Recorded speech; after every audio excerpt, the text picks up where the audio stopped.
Good Sunday evening, everyone. I'm Carrie. This is Student Loan Chit-Chat. We are family. We are here. Yay. All right. If you are new to this channel, we like to sit around, listen to Dave Ramsey telephone calls, student loan calls, all debt calls, work with us, all debt calls. Doesn't matter if it's past, present. All right. We go back as far as 10 years and as early as just a few hours ago.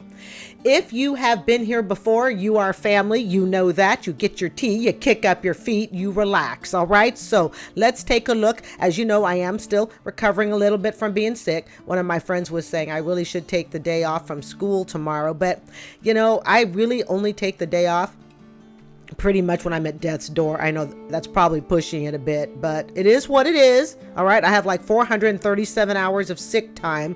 So the time off is not an issue, but I really, I can only lay around the house so many days. And we had a 3-day weekend. I was able to lay around Friday and Saturday. So I think I'll be okay for tomorrow.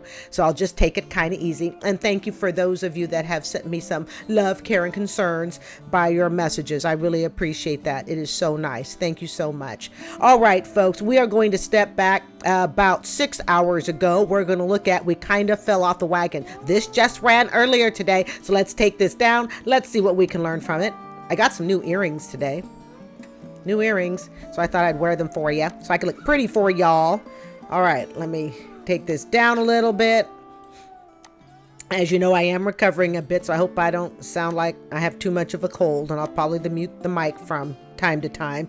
My garbage delivery, or the trash guy, comes at 8 o'clock, and I always put out Oreos and water for the trash people because, well, it's just a nice thing to do because they work so hard. So if for some reason we're not done by 8, and you know on this channel, when it comes to time and length, anything goes. All right. I will need to take a pause to put the snacks out for them.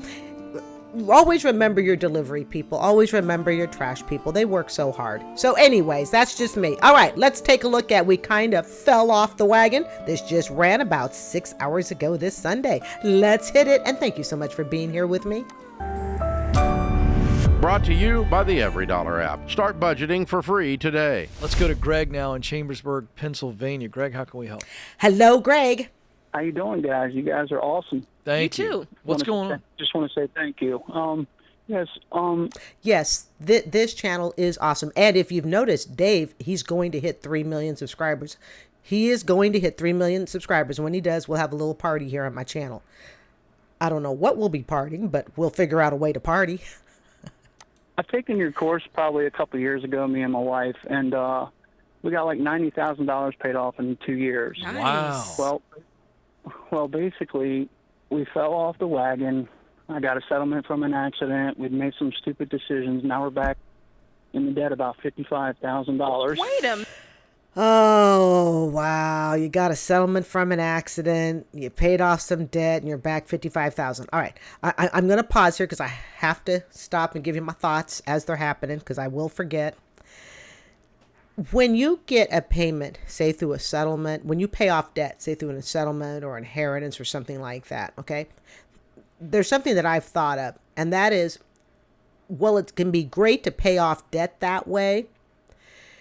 It hasn't necessarily changed your habits. It hasn't changed your spending habits or the way you look at money. It's only when you change your spending habits, the way you look at money, and if you have a partner, it has to involve you and your partner. It's only when those habits change will you, in my opinion, not find yourself falling off the wagon.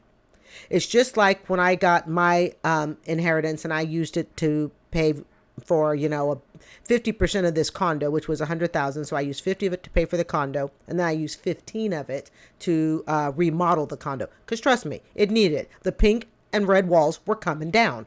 And so was the avocado green wall. And I'm not kidding. Okay. They were all coming down. So I figure I used about 65, 70,000 respectively to fix this condo up. However, I had already changed my spending habits. I had already made the psychological changes necessary to sustain, an inheritance and knowing how to spend it so I didn't get back into debt trouble. So what this is telling me early on is, yes, he got some money from an accident, and that's unfortunate. Nobody really, who wants to give up their health to get money from an accident? I sure don't. Okay. Not even for 50 grand. I want to keep my health. Okay. But that aside, if he got money from an accident, used it to pay off the debt, but the mind frame was not yet changed, it's almost, unfortunately, it's like putting the cart before the horse. That mind frame has to change. That's why I think lottery winners can go broke. Lottery winners that have already changed their mindset, that understand how to deal with money, they'll win the lottery and they'll keep it. But those that win the lottery, but they're still thinking of yesterday and their mindset is still spend, overspend, whatnot, they're going to lose it. Minute. We Wait bought a vehicles, minute. We bought timeshare. Wait a minute. We've done all. Did he say he bought a timeshare? Oh my goodness. Oh my goodness. He bought people timeshares. The only thing worse than, no, owing the IRS is the worst thing you can do. The next worst thing I think you can do is own a timeshare, right? Own a timeshare. Oh, but you can have every July 4th at Cancun Beach till you realize they've sold it to 20 other people and have told them all the same thing. Why do people buy timeshares? Why? All kinds of stupid stuff. Well, was it we? Yeah, it was we. Why? I'll take some credit for it too. How do you? Tell us what happens where you pay off $90,000 and all that hard With work, the settlement. and then you decide to just start borrowing again. Because that paid off $90,000, as I believe I am partially correct, wasn't through their effort. It wasn't through their change of mindset. It was through some miraculous money. And again, we're putting aside the accident, okay? But it was through a chance to get some money that paid it. It's kind of, it's the same thing with inheritances.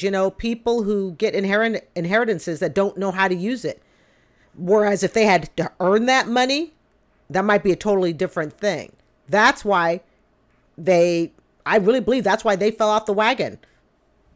They didn't do anything to pay off that debt. There was no blood, sweat, or tears involved. Yeah, what's going on? I don't know. We just got away from it. I guess maybe having that kind of money just got to us a little bit. Maybe more money, more problems. I'm not sure. How much was the settlement? Basically, it was $43,000. Wow. Okay. And basically now my wife just recently, we need to get back on the budget. I was like, you know what? If you want to go full force and do this, then yes. Yes. I'm all in. Okay. And basically, okay, go ahead. I'm sorry. No, I'm with you. You know that more money, more problems. So the video that I did yesterday or the day before, that was the family that earns $190,000. Okay. The husband earns $190,000 and the family's broke. So broke that they're calling into the Dave Ramsey show. And a question I asked on that show was, would you rather, okay, just a little pretend game here. Would you rather make more money and go broke because you lost track of how to care for yourself financially? Or would you perhaps be better off making less money if you knew you would stay on financial track? These people this caller may have been better off without the settlement money.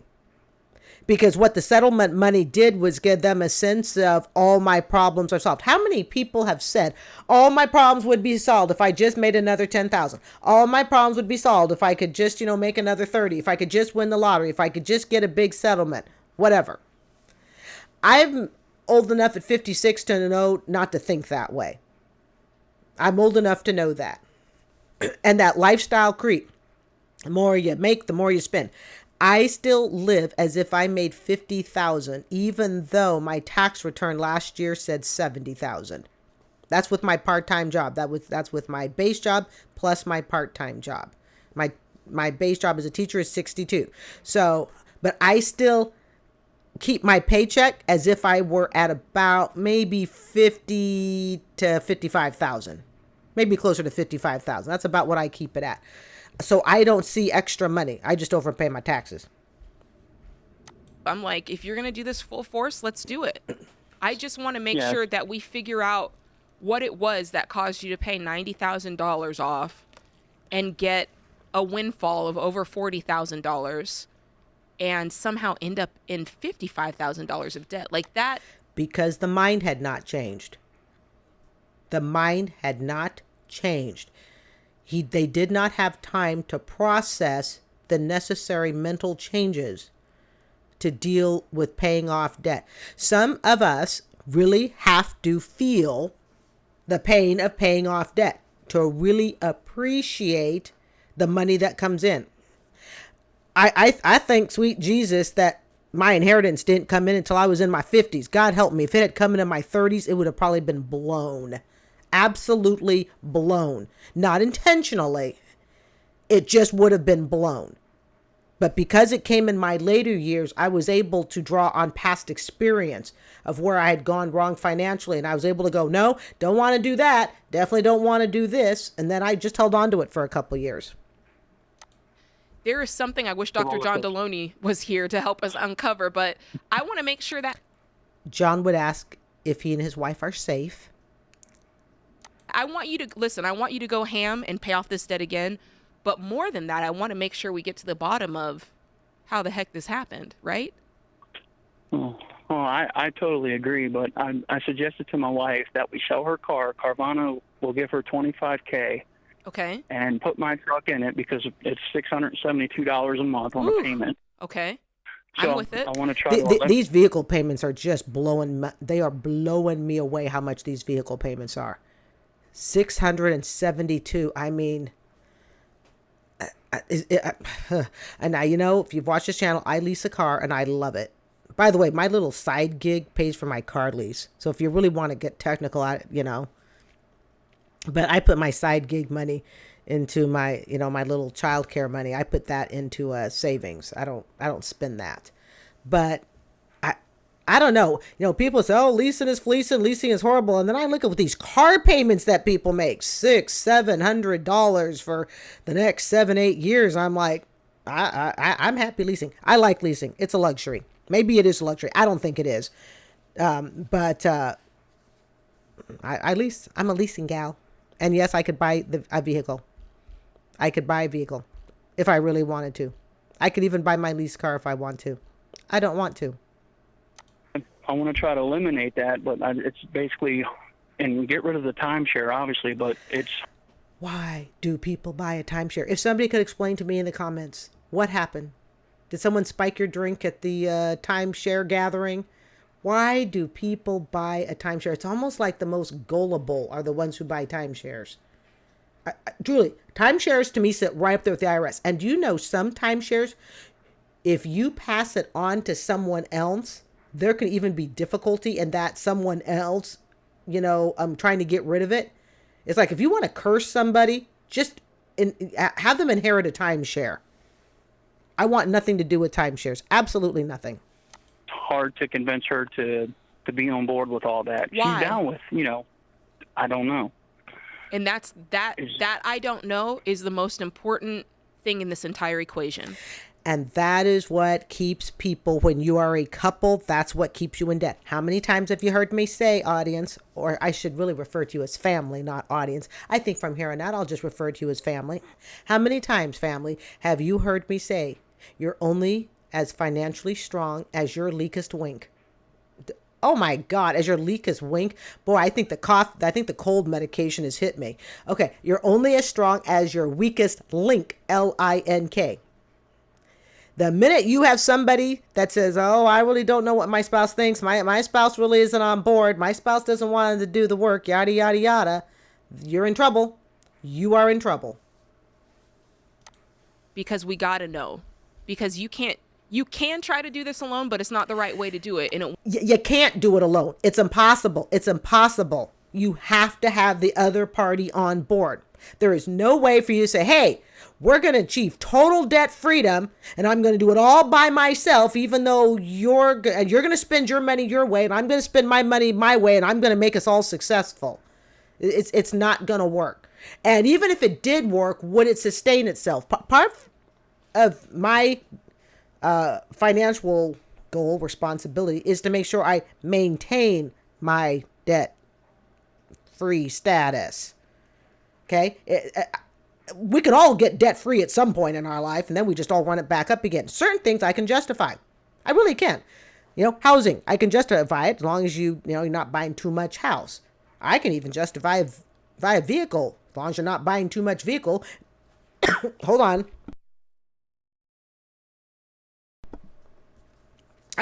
As long as you're not buying too much vehicle. Okay, you can justify those things, but it's when people go, well, I'm going to have a $750 a month car payment for the next 7 years, and I'm going to buy a house that's 3 times too big of what I can possibly afford. That's where the problem is. Won't last because she's going to keep putting you guys in debt. And nothing sucks more than you wanting to go in one direction with the budget and your partner wanting to go in the other direction. You got to find some room for compromise. But here's the thing. If you really, really want to become debt free, and that's really your goal, and you're with someone who doesn't have that same goal, good luck achieving it. It probably won't happen. And that's what basically my question is. What is your all suggestion? Am I wrong for asking this? No.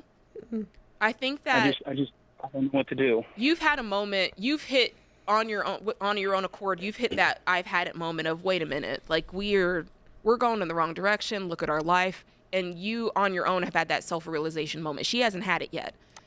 And that's what's going to hold you back. And some people never get it. Or there are those people that get it and think that their spouse should be the one to do all the work. It really is true to some extent that all money does, all a windfall of money does, and it doesn't matter what the amount is it just brings out more of who you already are. We've all heard that. All money does is bring out more of who you are. He clearly has an instinct in him to want to stay in budget. Okay? He knows when he's hit the limit. She has the instinct of, hey, let's just keep on spending. I won't jump and say the timeshare was her idea, but as he admits they both did it, and I think that's very commendable of him. I believe he said it was both of them, so he's not just sticking it all on her. But when people get into money, it just brings out more of who you are. Bottom line is they weren't ready to become debt free yet. They were not in a state of mind that they were ready. And to me, it's not even, I've said it before, it's not even about becoming debt free. It's just, can we control the budget?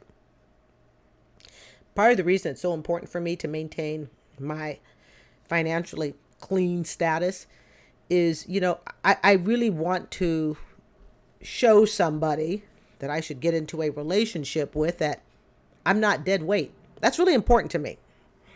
That should someone, he and I, whatever, decide to join, I want that person to know that you are not getting someone with a whole lot of debt, especially at this age. That's really important to me. Because like I say, you're only as strong as your weakest link. I don't want him thinking, oh my gosh, I like this woman, but damn, she comes with this debt and this credit card bill and this debt and this debt. It matters. It matters, especially as we get older. So I don't know. Basically, she says, it's time. It's time for us to be on. The budget. But I don't think she wants to be full force. I think she wants to just. Why do you say that? Here and there, because she don't want to get rid of the timeshare. She don't want to. She don't want to. I guess maybe drive a lesser of a vehicle. She So wants she to be doesn't- on a budget. That's the spouse you don't want. I don't care if it's a man or a woman. That's the spouse you don't want. She doesn't want to downgrade. She doesn't want to give up anything. We can all, our lips can say debt freedom, but our mind and our spending habits say, no, we're not that interested. So that she can manage the debt. She just wants to manage the money going forward, but she doesn't want to have to give up anything in order to do it. That's exactly right. Oh. Maybe that's what. And that's the woman or man that will keep you in debt for forever. That's the one where you'll be calling in at 72 years old. We had that caller. He's 71. Broke. He and his wife just absolutely broke. And he unfortunately was foolish enough to retire, yet they still had $400,000 worth of debt. So at 71, he's going back to work. He should have never retired anyways. The word retirement and lots of debt don't go together in the same sentence. It is. Yeah, she's being, listen. No, I don't buy it, Greg. You do know. You know what's she's going being on. a princess. 100%. She doesn't want to be responsible. She wants all the benefits And you without guys the hard got a work. little bit of money and you were able to floss it a little bit and show it off. And she doesn't want anybody to see you guys go in the other direction. I got to call a spade on that. And that's what I think it is. I think that she's probably told everybody under the sun that they got this settlement and look at what they were able to do. Yet in reality, what they spent it on, they could not actually afford. She's more concerned. This is just me based on what you said. It sounds like she's more concerned on how it will feel and how it will look than what you guys will gain from doing this. That's exactly. God help me if I ever with someone who is more concerned about how things look. We can't put that up. It don't look right to the neighbors. The neighbors don't pay your bills. We can't drive that. It doesn't look right to the neighbors. The neighbors don't pay your car. We can't live in that house. It doesn't look right to the neighbors. Oh, hell, all the neighbors live on the same street. Exactly what it is. Bingo. Yeah, and I'm not trying to bash her. And we're not. I'm We're at fault not. for a lot of stuff too. You know what I mean? Sure. I've done some stupid stuff. Greg, this too. is a marriage issue at this point. Because where this goes is this begins to divide you two. And I'm not saying that this is a 5-alarm fire. It is. But this is a marriage conversation to say to her, here's how I feel. See, I've said it before and I will say it again. Only when times are rough, when times get tough, and you need your spouse to step up to the plate, will you realize just what type of person you are married to. When you have to go, we have to stop. We're hurting. We're hurting here. We're running out of money. We're not going to have a future. We need everyone to put their, as my grandma say, put your shoulder to the wheel. And your spouse goes, well, I ain't doing that. Heck no. You can go work a few more hours. You can work a few more jobs. Don't ask me to do that. Then you know what type of person you're married to. You really don't know what type of person you're married to when everything's hunky-dory. It's when both of you need to step up. Will your spouse step up? And it's not just in money. It's in other facets of your life. Don't make it about her. Make it about you. Here's how I feel. Here's what this debt does to me. Here's what these payments do to me. Walk her through it. This is how I feel. Here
You feel this way. Like maybe ask some questions after you tell her how you feel and say, how do you feel about how I feel? Yeah. Because I think we got to get all the feelings out on the table so that we know what we're dealing with. And this may be I think it's at least a couple of sessions with a good marriage therapist to kind of walk. I think money simply reveals at certain stages. I think money simply, it speaks the truth about a relationship. I guess that's what I'm trying to say. Money, to some extent, to a great extent, it speaks the truth about a relationship. For example, somebody who is obsessed with image, somebody who is obsessed with looking the right way, and they're more concerned about how it looks to the public. Okay? And it's based around money and what they can show and what they can spend, yada yada. I think it says a lot about the strength or the weakness of a relationship. I really do. Hope that makes sense. The way your spouse views money, if you really look at it honestly, will say a lot about whether or not you really have a strong relationship, which is why money is such a determining factor of whether or not a marriage or relationship will last. But in this case, we'll talk in terms of marriage, okay? Whether or not a marriage will last. If I looked at my marriage and before I got divorced, okay, and it's no secret, you know, he filed for divorce. I did not, all right? No secret there. But if I really look at the years we were together, we never really had the same eye on money. We never really sought the same way. And if money could talk, and I know, yeah, it's money, it's a materialistic thing, but if money could talk, and if we could listen to money talking, it tells us whether or not we're really going to go together or not. I think till death do us apart. It's one of the determining factors. It's not the only determining factor, but I think it's one of them. And the reason we ignore it is we don't want to hear what we already know. We don't want to hear that, you know what, the way you view money and the way he views money, this is going to be a serious problem as you get closer and closer to retirement, or as you get closer to wanting to meet major life goals. If money had lips and could actually talk, it tells us the truth. We just have to listen. Hope that made sense. Where's my mouse?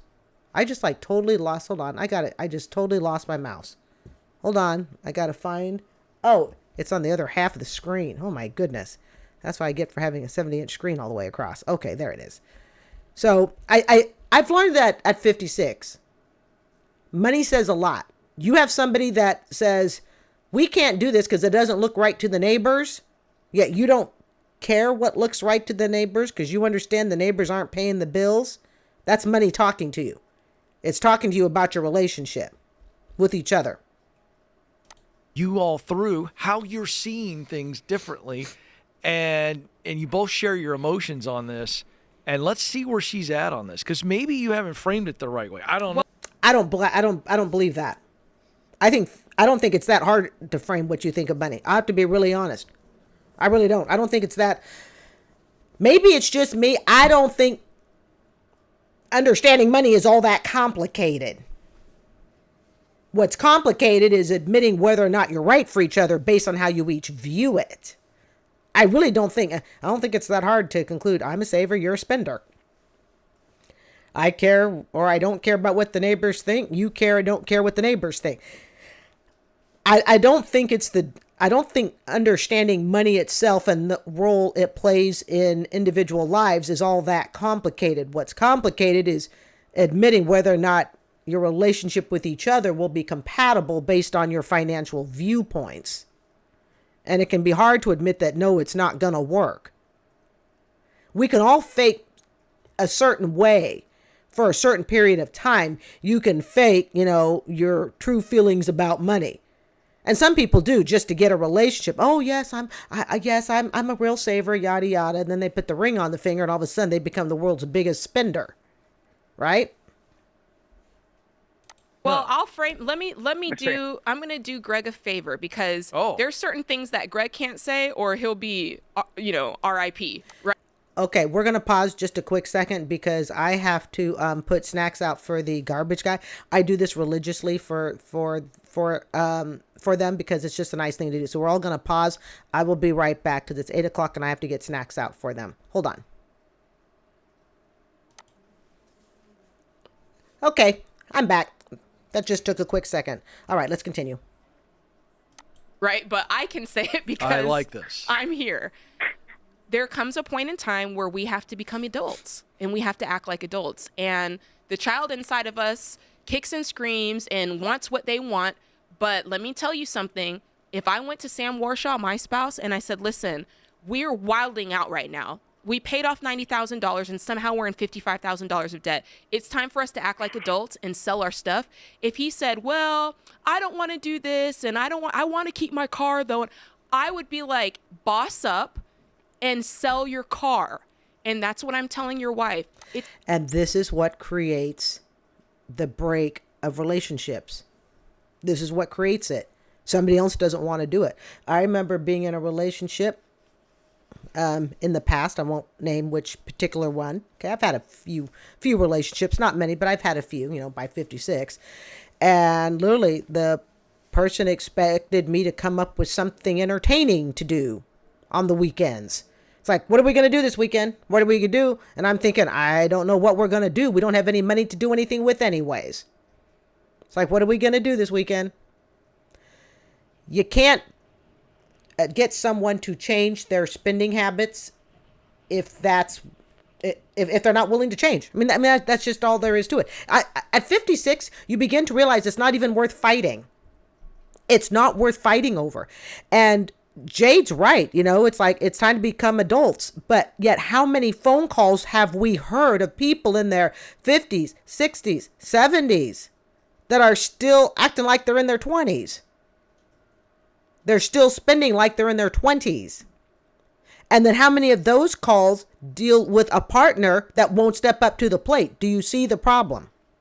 That's the problem. It's time, Mrs. And if you have a partner that doesn't agree that it's time, this is why relationships break over money.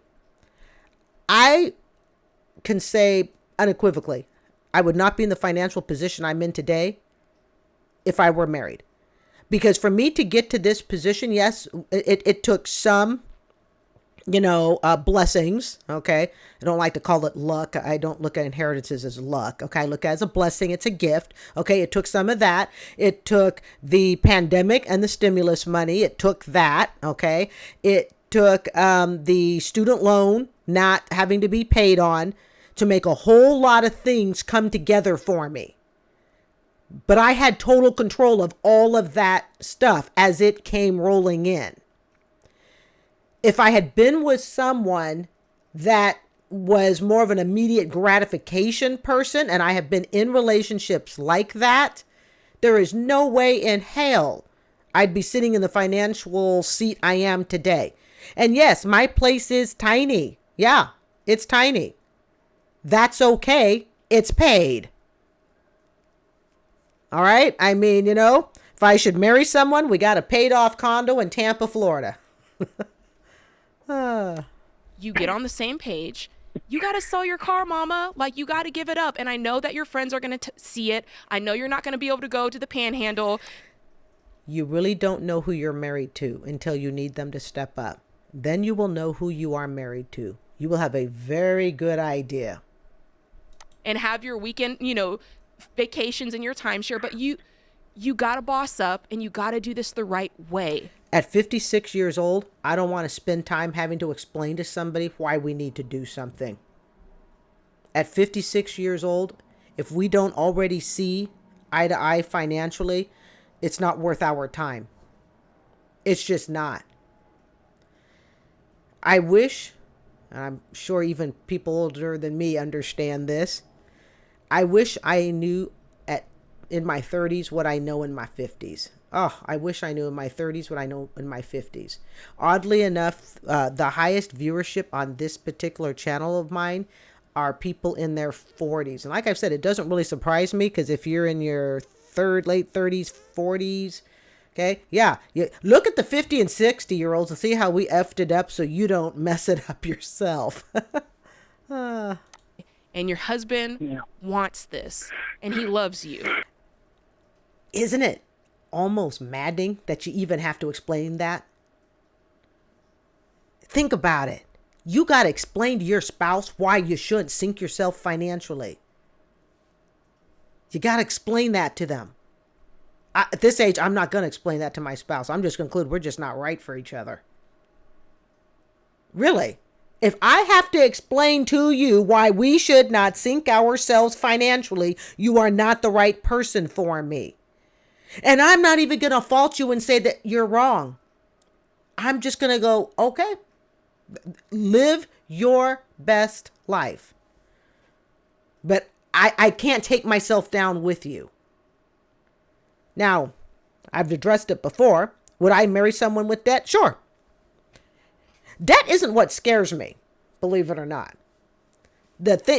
Two things really scare me about debt. One is having so much debt that no matter how hard I work, I can't get out of it. That's why the student loan scared me. The student loan, never again. And as far as I'm concerned, that was complete luck that I was able to get loan forgiveness, that was even invented about 2 years after I graduated. Because at the time I went to school, excuse me, at the University of South Florida, the student loan forgiveness program wasn't in existence. Hold on. I'm recovering from being sick.